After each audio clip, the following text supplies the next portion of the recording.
My name's John Gill and I work for Tasmania Medicare Local, a not-for-profit organisation that has been established to improve health outcomes of Tasmanians.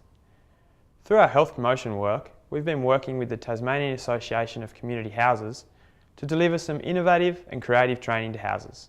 Community development was identified as a training need for house staff, volunteers and committee members in the TACH Workforce Development Survey in 2013. Therefore, TML saw this as a great opportunity to provide community development training to houses. We called the project Connecting Ideas and Processes, or CIP. The project included training, a small grants program, support and resources. Firstly, houses needed to come up with a project idea which addressed a health and wellbeing issue that would ultimately benefit members of their community. This could have been anything from the development of a community garden, a pop-up art shop or an after-school program. Houses then participated in community development training, which had a focus on project planning, community consultation and implementation and evaluation. After this session, houses were provided with a small grant. It was then up to the house, with support from TML, to develop their idea into an actual project, using the skills they developed from the training. TML has been really excited about this project and we've enjoyed the opportunity to work closely with TACH, the community houses involved and the training provider, Kylie Eastley. We believe the skills community houses have developed through this project will be transferable to other aspects of their work in the very important day-to-day running of their community house. So when Medicare Local approached us, we'd just done our workforce development survey, and that involved talking to coordinators and volunteers around houses. And even though community development is the core business of a neighbourhood house, they identified that actually the steps in community development was their key training need. So you would think that community development is embedded in a neighbourhood house, but to actually deliberately think through about what's the need in our community, what's happening at the house that we can build on to meet that need, and who are the people in the community that are interested, and how are we going to do it? What's the project going to be? And then at the end of it, measuring how we will know we've made a difference. Now that's community development 101, but the opportunity that TML provided was for every house to spend a day thinking through those steps and working through it around a particular project. And so it's not just a training course. At the end of it, there was actually money for the house to actually implement something. And so the great thing from a TACH perspective is that we've heard stories of houses starting out with an idea one day, but through conversation and thinking through a process, they've actually come up with a totally different project to meet a need. And that's what community development will be. You don't always end up where you think you're going to end up. Hello, I'm Kylie Eastley and I was lucky enough to deliver the community development training for the Tasmania Local program, working with community houses across the state. My role was to develop and deliver the training, and my background is a fairly eclectic background which consists of media and communication, community development and the arts. And so it was a mixture of those qualities and skills that I brought to the training. To develop the training, it was really important to look at who was going to be undertaking it, and to deliver training to different organisations who are all doing projects. It was important to have a strong framework, but one that was also flexible enough that could change with the diversity of the groups that I was going to. So really the overriding focus of the training was around community development and the principles of community development. From that, the next step was looking at the specific programs or projects that each house was undertaking, and then really unpicking what are the key ingredients to develop and deliver a project in a community with community development principles. So that was looking at what is the project itself, naming it up in very simple terms, what they were wanting to do, why are they doing it. And again, that is a really key element of any project. Why is about, well, what's it all about in the first place? Where's the need? Does the community want it? Because of course if they don't, it's not going to work. So what it is, why they're doing it, who's involved, who are the stakeholders, because the stakeholders and the relationship with stakeholders, both who are intrinsically linked to the project and delivering it, but also those who are supporting it financially or even with goodwill, are really important. when it's happening, timing is everything, where it's happening, which is all about the environment these communities are working within, the social, cultural, political components all impact on the makeup of a community. And then it was looking at how did they know it happened? So that was around documentation. How can they document their projects in a really simple, user-friendly way that's going to be useful for them and to tell the story of what they're doing? And marketing. Marketing is often something that's not done as well as it could be. And really it's just about capturing the story and delivering it in a different way to whoever your different stakeholders are.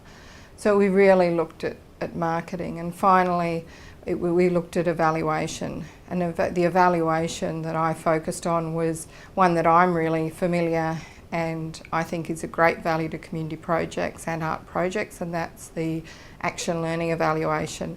And it was great. It is great because it really captures reflections, learnings and change, and it's with that change in a community and for community projects that is so valuable. It's called the Stone Soup Project. So the basic principle is that we have different people in the community contributing to make something out of nothing. So cooking on a shoestring and using local produce. We've got quite a broad range of people who will be involved or who are involved in it, from parents with young children to seniors, men on their own, so that we're learning, basically targeting anybody who is needing some help cooking decent meals with not much money. We have a very busy food pantry, so it would be great to have some of those people a little bit more resilient and independent in cooking healthy meals on their own and using some of the local produce as well. So yeah, basically we're hoping to see more people eating healthily. I've been here all my life and I know that the community is now going through a really hard time. So therefore this project is really going to help people that are on a very, very tight budget, because if they've only got, say, $10 left in their pocket, they're going to be able to, hopefully, with our help, make a good solid meal for their family to get them through. It's helping them to learn how to cook. We distribute food to the people in financial difficulty. We found a lot of the people, they couldn't cook on a budget. They didn't know how to budget on food, especially when food goes up and our pay stay the same. We saw there's a need in the Geeston community. There are a lot of people that don't know how to cook, and we would like to help them, and Gecko is the place where we can help. Well, our project idea when we first put our register of interest in was looking at having an eating with friends type lunch, but once we came into the community development workshop, we could see that that was evolving and changing. There still is a focus on food, but it's broadened out onto some other opportunities that we would like to offer as part of our project, which was the DIY. We're also looking at some gardening as well, and probably having a series of workshops within Seniors Week, not just one day. There'll probably be several days where we do different parts of the project and bringing young and old together. Well, that was interesting too when we finally got down to some nitty-gritty with our project, that with the group that I was working with, and Mick was part of that group, I think Mick drew up the big heart, which is the heart of our community. He was thinking of neighbourhood houses there. And in the middle we had the Generation I think we call them, our young people. And so the idea was to bring young and old together and look at sharing information and knowledge and learning.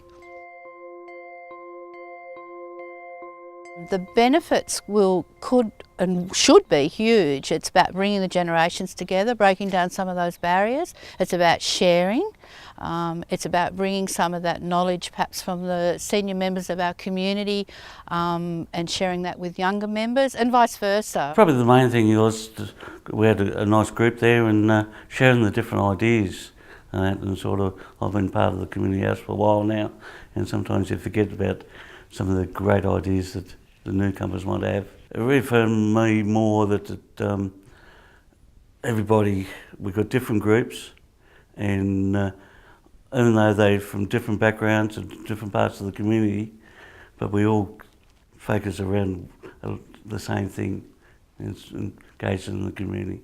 I'm a facilitator of a dads group, and one of the big things is to plan things ahead and look at the different ideas when you plan ahead for events and outings, and one of the big things was Men's Health Week and who we had to get involved, what it was about, and who was trying to engage. So, and that was a big thing. The sort of you can have some great ideas, but you might lose your focus on where it's going to go. We've got Seniors Week coming up. One of the ideas that came out of this community development program was to sort of doing live workshops and maintenance. And so what we're going to offer on the day is if anyone wanted to bring their lawnmowers, brush cutters in, they're having troubles getting them started, we'll give a quick service and give them some tips on how to maintain their small engines.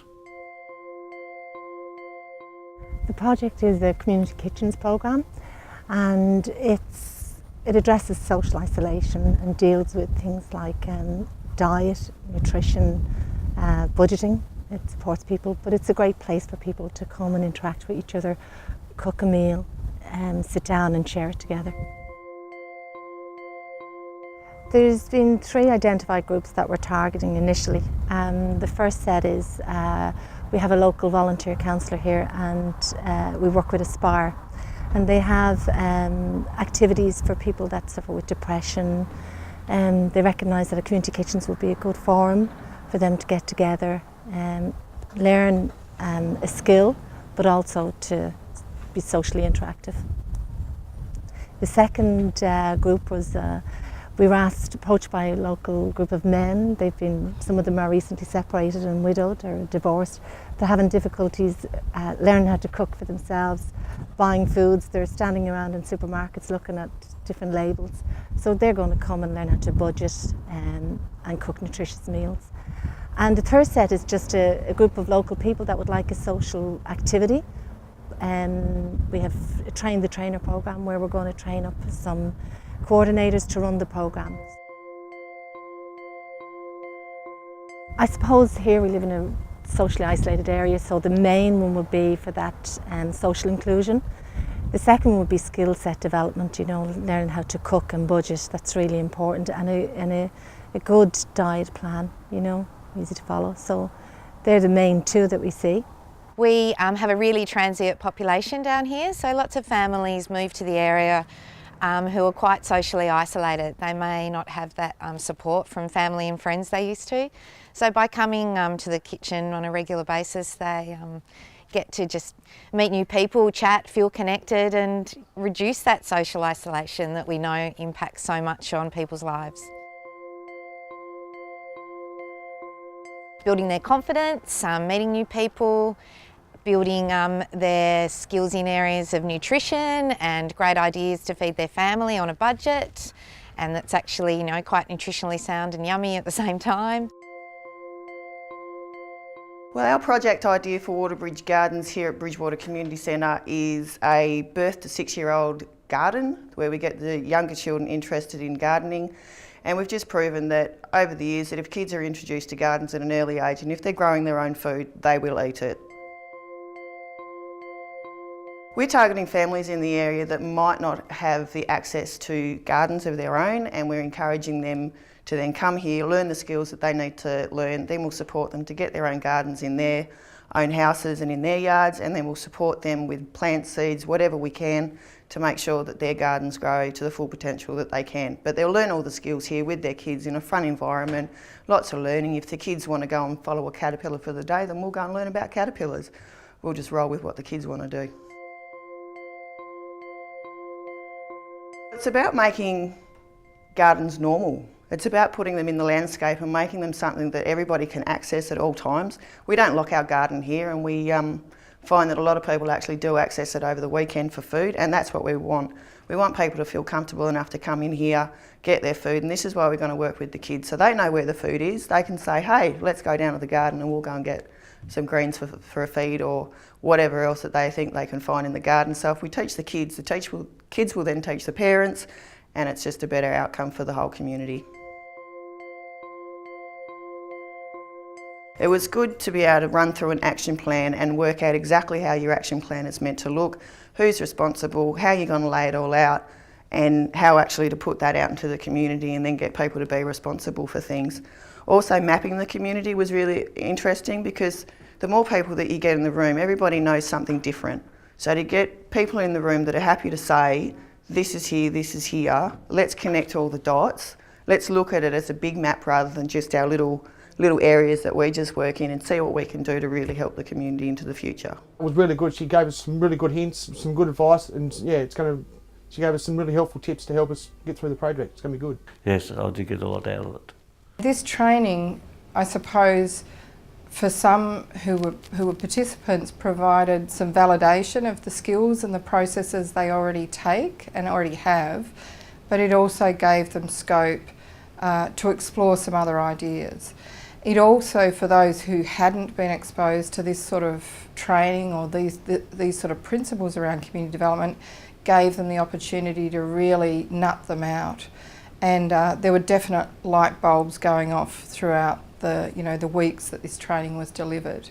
And certainly the feedback from participants was that there were things that either they'd been doing, that they really didn't know the significance of what they were doing, or there were other things that they could do to make a project that even stronger.